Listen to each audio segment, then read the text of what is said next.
Thanks for staying with us. All right, so we're still discussing this matter of relocation. And Topper made us understand that, listen, there are two groups. There are the students who actually relocate to go to school, young, upcoming students. And there are those who are already families and then relocating with their children. Yeah. So the burden really is not so much about the student, because we have various examples of people saying they relocate and they're actually in school accordingly. But those who are relocating with the families are the issues. And we've gotten various examples of people complaining that there's a huge influx of Nigerians with their families, and many of them don't have a place to stay. But it's also important to note that anywhere in the world where you relocate, there's always that initial struggle. I remember in my dad's house back in the day, 2095 Davidson Avenue, Bronx. You can never forget that. It was so popular.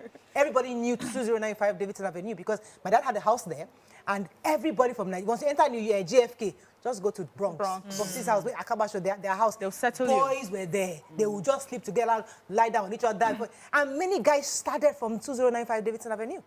They will tell you, they will always trace their success back to the fact that when I entered America, that your father's house was the house where all the boys used to be. So there's that initial struggle. But why is this one different? Is it because there are children involved, or what? No, the struggle is not with the people that relocated. People that relocated that understand that it was worse in Nigeria, or whichever way we would hustle and make it better where we are. The issue is that the country they have gone to is saying that you're putting a strain on my infrastructure. Yeah. So my hospital can only attend to 20 people, and now you have brought in 50 children in addition to the 20 that are our citizens. That when we asked you as a student to come, we did not know that you're going to be bringing in 20 children in addition. So now the hospitals are stretched in ability to take care of all the other immigrants that have come in addition to the students. So that's the real issue. A lot of citizens, the UK system is very, very, very, very vocal. They don't hide. The conversation at their parliament is very hot and they debate it. So if citizens are raising issues with their MPs that we don't like what is going on, our resources are being strained, we're having challenges, the MP has to raise the issue on the floor of the parliament. So what we are seeing is a result of several problems happening, and it's not Nigeria alone. Money for the economy. So yes, there's also that part. It's one person bringing in money. One person brought money, and then the person brought 5 people. So I bring in 10,000 naira, but then I bring in 15 people, and I use up 10,000 plus what they had before. So okay, let me take Olariwaju from the UK. Olariwaju, you're live. Thanks for calling. Good morning. Good morning. Yes, you're live. Go ahead. Yeah. You know what the Prime Minister said when he was in Japan?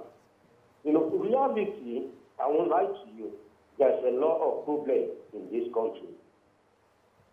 Both in education, in the school, both in this country, housing. talking about UK or Nigeria? Just be sure. In UK. Okay. In UK, yes. And when our people comes to this country, people bring like 3-4 children into the country. And they forgot that it's different. The system is different from Nigeria. If you are a family of 6, there are some people, the private renter, they won't give you a house. Because if you renting maybe 1 bedroom or a room, if you are up to 4, you will never get a place. Okay? So people forgot about that.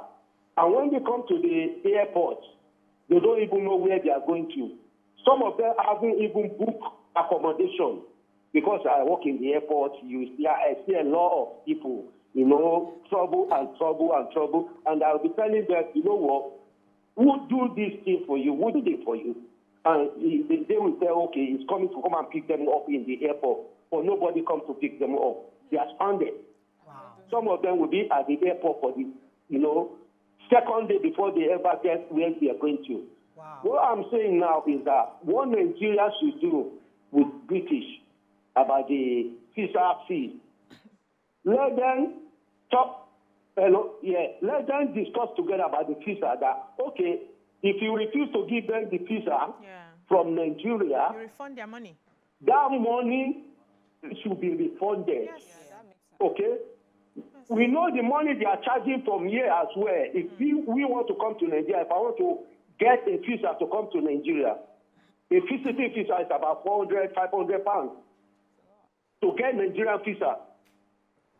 Yeah, so they should discuss about that you know what, and then if they want to let the student come, tell the student, okay, we allow you to come with one child, or don't come with any child. Yeah.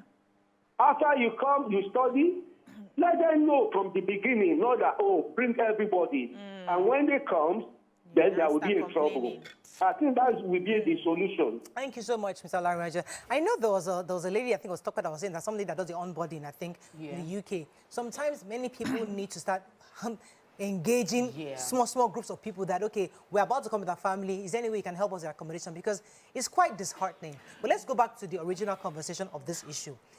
Do you think, just going back to what BC said earlier, do you think the UK government is being fair, such that there's still a benefit to having these people? Immigration is such a huge benefit to them also. Do you think it's fair? Would you think they're actually ignorant of the fact that immigrants will come with their families? I mean, is it possible? Because there's no way, especially you're bringing immigrants from Asia, from China. You know how their country is. There is a possibility they'll come with their But they children. are specific. In fact, they know more than you the benefits of having a particular group of immigrants come into their country, because they have said PhD students, skilled, are not part of these people. So they understand that at this level, the level of human beings we're dealing with now, these are people that can benefit our economy even more. So they know. For me, I feel like this conversation has to do with educating Nigerians who are planning on relocating, either via student visa or any way, it should be about educating them on the real issues that they would find when they travel. There's so much misinformation. And no matter how much we've spoken about it, I'm still surprised every time I meet Nigerians who believe all these false stories. They believe that all I have to do is get there. And when I get there, I am sorted. So you find people, they're like, what do I need to do? I get a house, 10 of us who are living in a cramped space, and it gets better. But we need to tell them that there's a reality. You end up home, without shelter. You end up, you can't have food. You'll be begging to come back. It does not always translate into a better story. It gets worse. And then sometimes we need to understand, I don't see how you have so much money right here. You have a house. You sell off every asset that you have so that you can go and stay in one room, 10 of you, without even complete papers. You go as a student, maybe you go as a student, and they give you do your 4 years or whatever year course, and then you're supposed to go back, right? And then you're supposed to go back, and then you find yourself trying to look for a job. I've seen a lot of people who say, I'll go there, do my school, try and get a job so that I can get like the work permit, and they don't get that. And here you are now with your family members, and you don't have a job, you don't have a place to stay. Nigerians need to understand that it's not always the best solution to go there, and there is a process to integrate into the system. And if you don't have the right papers, you don't have the right qualifications, it will just be totally bad for you. Come home, stay at home, or find other countries that can accommodate you. I know that there's other countries in Europe where when you travel, their policies makes it easier for you to actually integrate into their system. It makes it easier for you and your family members. But everybody wants to go to specifically America and the UK. And uncle, they are tired. They cannot afford us all. They have other people too that they are trying to take care of. So I just want this message to be a message of, let's stay back in our country, let's work harder, and let's have these people even come to our country to come and study, and and then we can complain about our infrastructure to Igbo people. Okay, let me take Okpe, then I'll come to you, BC. Okpeyemi from Ibadan, thanks for calling. Yeah, good morning, lady. Good morning. Good morning. Yeah, okay. This morning, let me say, you were talking about this topic today, the quite balancing of starting from BC, who started what's it called, and a whole view on it. The last time or the few times we talked about this topic, you have been one-sided or different. Why did I say so? Because each time it's like you are blaming Nigerians for relocation. Are you with me, Mariah? Yes, very clearly. Please go ahead. Okay, yeah. Most times it's like you're blaming Nigerians for relocation. And one truth is, no matter how good the system is, people will still always relocate. However, what I expected initially that we should be doing is probably what you're doing today, is to ask ourselves, why are our people relocating? Why do you think that we will leave the comfort of our home when I know that I am used to my culture? When I scold my child, I'm not seen as wicked. You know, a lot of things, cultural differences. Why do you think Nigerians are willing to go slave themselves just because they want to relocate? What I said once, I said most of them are relocating because of pride. It wasn't about pride for most people. And people who relocated. It's not about pride for some people. These people are lucky. You have good jobs, you got good life, you know. But some Nigerians are struggling. And so what do they want for themselves? Just something better. Thank you. Akoyemi, let's hang in there. Please stay on. Don't leave. You're absolutely right. If there's anybody that knows what Nigerians are going through, it's us. We're discussing it every single day for 10 years. So nobody knows what Nigerians are going through better than us on this table. However, we're saying with that knowledge, if I'm going to relocate, a country is saying we are coming in with so many children, and we're saying, where do we find a middle ground? Are we being destructive when we go to a country and then we come with so many other dependents? That's the conversation. So there's one thing what we're going through. Another thing is, how do we behave when we leave the shores of this country? So please go ahead. Okay. Now, for the country who told us to come, let's be sincere with ourselves, like this said, that they did not know that we are coming with kids with the life. Like I said, I have people who went there. Now, they will always ask you before they give you a class. Yeah. For those who are there, they know what the class is about. They will ask you, how many dependents are you coming with? Yes. So if you have not declared the number of dependents you are coming with, you go for your biometrics with the whole of your family, they know the number of children you're coming with. Yeah. Are you getting my point? Yes. So the fact was that they took these people's money, and I will say it again. They knew what they want.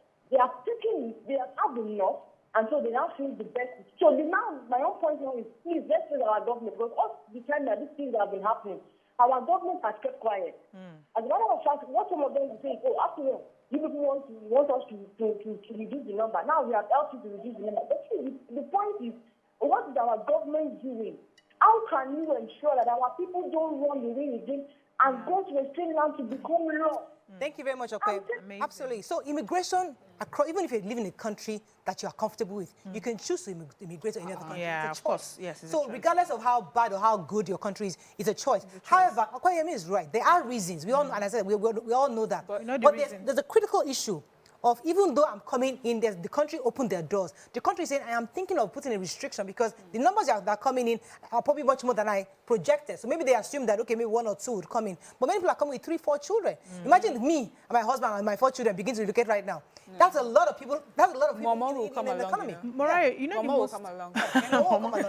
the most painful part is the people that are relocating actually are doing okay here. The poor people. Most of them. Except it's the community that gathered money to give you for visa. Do you know how much you get visa tickets and everything? Most of them are doing well here. I've seen people who were earning 300,000 naira monthly, 500,000 naira monthly, opting to Japa because they feel it's greener. They are going to have for the children's education or whatever. Excuse me, you that you are complaining about the children's education, you went through the Nigerian system. There's nobody here who's, aside from you, that's schooled abroad. University. Yes, university. We have good schools here. So it's painful that our middle class that are supposed to help us change the economy, change what we're going through in the country, you know, make that information known to everybody, help the other people. You always talk about the middle class as the problem of Nigeria, are the ones that opt to go there because they see it as a place that it will be better for them. They have the basics and then they have the normal life. They are not afraid of insecurity issues and all of that. They run to that place and they are treated poorly there. It's painful. And that's why I think the Nigerian government needs to sit up and protect their people. This is a slap on the face of the Nigerian government. And they will not say anything about it because they also... it's a slap. I take it very personal because you cannot come and brandish my people and say, you people are not coming again, you are too much, your noise is too much. And my government is not doing it. Okay, you can interpret it in several different ways. When we come back, we'll try to wrap up on this conversation. Stay with us, we'll be right back.